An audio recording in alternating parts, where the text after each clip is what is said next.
안녕하십니까, 박사호입니다. 일본 큐슈 남단 타네가시마, 오키나와, 이시가키, 요나쿠니 등 서남 열도에서 타이완 서해안으로 이어지는 긴 해역에서 미일 타이완 대 중공의 군사 대립 양상이 아주 치열합니다. 타이완 유사시 서남 제도까지 위협을 받으면서 일본과 미국이 어떻게 대처하게 될지 일면을 보여주고 있습니다. 중공 해군의 071형 강습 양육함 두 척이 11월 중순 일본 최남단 요나쿠니 섬과 타이완 사이를 관통해 타이완 동해안에서 모의 상륙 작전을 벌였습니다. 071형 상륙 강습함은 4척의 호버크래프트가 그대로 바다로 발진할 수 있는 도크를 갖춘 대형 함정입니다. 76mm 함포의 스텔스 성능도 갖춘 함정으로 기준 배수량 18,500톤, 만재 배수량이 25,000톤급입니다. 헬기 4대와 15에서 20대 장갑 차량, 그리고 최대 800명의 병력을 태울 수 있습니다. 최신형으로 4만 톤급인 075급 상륙 강습함의 절반 크기인 071급 함정은 지금까지 8척이 진수돼 이 가운데 3척이 타이완을 담당하는 동해 함대에 배치되어 있습니다. 일본 산케이 신문은 071 상륙 강습함이 타이완 동부 해역에 출몰한 게 처음이라면서 아주 이례적인 움직임이라고 보도했습니다. 보통 중공의 타이완 침공 예상 시나리오는 타이완 서부 해안이 목표입니다. 그래서 타이완 국군이 매년 실시하는 한광 연습도 중공군이 서해안에 상륙하기 전에 바다에서 경멸하는 시나리오였습니다.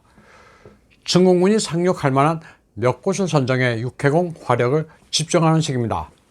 해안에서 자주포와 견인포, 전투기와 헬기의 공중 지원 사격 등 모든 전력을 바다에 퍼붓는 형태로 훈련을 치러왔습니다.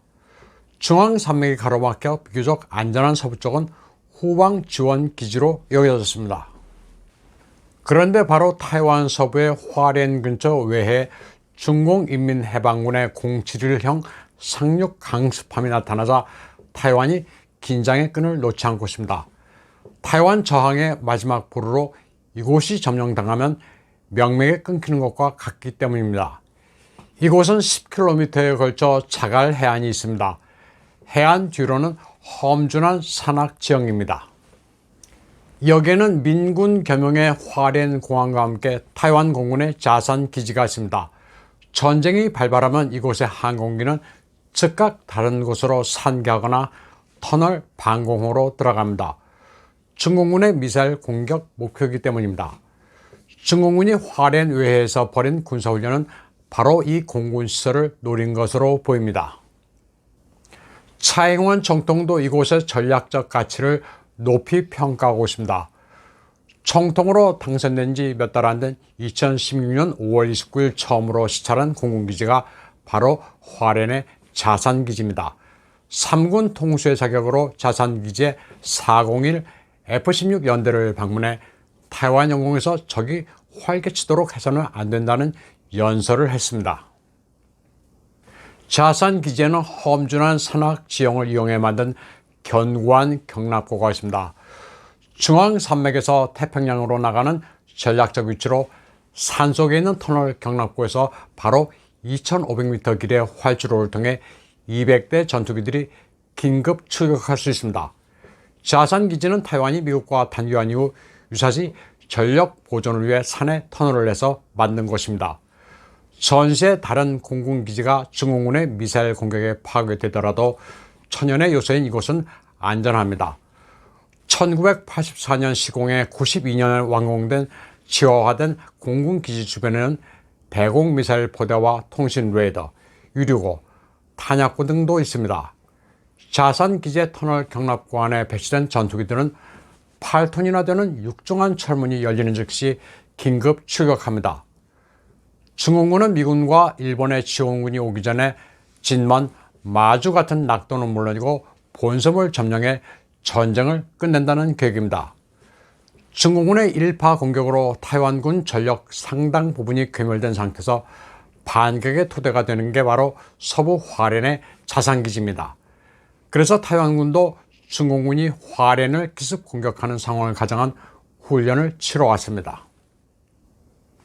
11월 9일 일본 자유대와 미군도 타이완에서 110km 떨어진 일본 서남제도 최남단의 섬 요나쿠니 해역에서 공동훈련을 벌였습니다.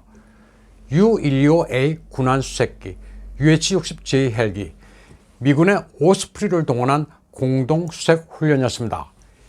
이곳에서의 미일 연합훈련은 처음으로 센카쿠 제도 주변의 증오군을 견제하기 위한 포석입니다. 이에 앞서 8일과 9일에는 일본 자유대 통합망료장 야마자키 고지 대장과 미군의 인도태평양 사령관 존 아킬리노가 요나쿠니를 시찰했습니다. 미국과 일본의 최고위 사령관이 나란히 요나쿠니에서 바다를 바라보는 사진을 공개했습니다. 오키나와 본섬과 요나쿠니의 방위 상황을 인도태평양 사령관이 방문한 사실은 중공에 대한 경고입니다. 요나쿠니는 타이완 해역에서 항공기로 채 7분이 안 걸리는 곳입니다. 일본 언론들은 타이완 유사시 일본의 서남 제도도 분명히 전장이 된다고 경고하고 있습니다. 일본 서남 제도를 둘러본 존 아킬리노 인도태평양 사령관은 야마자키 통합망료장과 내년 1월에 있을 미일 연합치유소훈련 킨 에지 22를 논의한 뒤 11월 11일 기시다 총리도 예방해 미일 방위 현안에 대해 의견을 교환했습니다. 일본 자유대 통합망료 간부는 야마자키 통합망료장과 존 아킬리노 인도태평양 사령관의 모습을 공개하면서 인도태평양 동맹에는 미국, 일본뿐 아니라 기본적 가치와 전략적 이익을 공유하는 호주, 인도, 유럽 국가들도 함께한다고 밝혔습니다. 일본 자유대는 사상 최대 규모인 레이와 3년 통합 연습의 일환으로 규슈 남단 다네가시마에서 섬 탈환 훈련도 벌였습니다. 11월 25일 다네가시마 해안에서는 육상 해상자유대 1,500병력이 참가한 가운데 상륙 훈련이 있었습니다. 해상수송선 쿠니사키에서 상륙 돌격 장갑차 AA-7 9대, 호버크래프트 2척을 발진시켜 10km 떨어진 해안교두보를 점령하는 시나리오로 이루어졌습니다. 2018년에 발족한 육상자유대의 수륙기동단이 주력입니다. 센카쿠 열도가 중공에 점령당할 경우 이를 다시 탈환하는 것을 상정한 훈련입니다. 다네가시마는 포르투갈의 화승총이 전래된 역사적으로 아주 유서 깊은 곳으로 일본의 작사, 우주센터가 있는 곳이기도 합니다. 일본은 이시가키, 요나쿠니 같은 오키나와 남단의 섬들의 무장을 강화하고 있습니다. 신형 레이더를 설치하고 대함, 대공미사일, 전력을 강화해 중공을 견제하고 있습니다. 그만큼 타이완 유사시에 연동될 수 있는 중공의 침략 가능성을 엄중하게 보고 있는 겁니다. 일본은 중공의 타이완 위협을 남의 일로 보지 않고 있습니다. 중공이 타이완을 점령하게 될 경우 해상 교통로가 두절돼 국가 존망의 위기가 닥칠 것이라는 위기감을 느끼고 있습니다. 이에 따라 곧 방위산도 GDP의 2%를 넘길 전망입니다. 특히 최남단의 섬 요나쿠니에서 타이완은 지척입니다. 어느 정도 가까운지 타이완 국군의 전투 식량이 요나쿠니에 떠내려온 것을 일본 주민이 유통기한이 지나지 않은 것을 확인하고 먹었더니 의외로 맛이 좋았다는 11월 25일자 뉴스가 화제가 되게 됐습니다.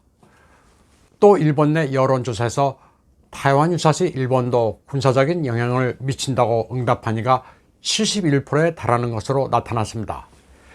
일본 안보에 있어서는 정치인이나 일반 국민들이나 거의 같은 인식을 공유하고 있습니다. 기시다 후미오 일본 총리는 11월 27일 육상자유대 기지에서 레이와 3년도 자유대 기념 사열을 했습니다. 이 자리에서 기시다 총리는 일본을 둘러싼 안보 환경이 전혀 없이 빠르게 악화되고 있다면서 방위 대강과 중기 방위력 정비 계획 개정을 지시했다고 밝혔습니다.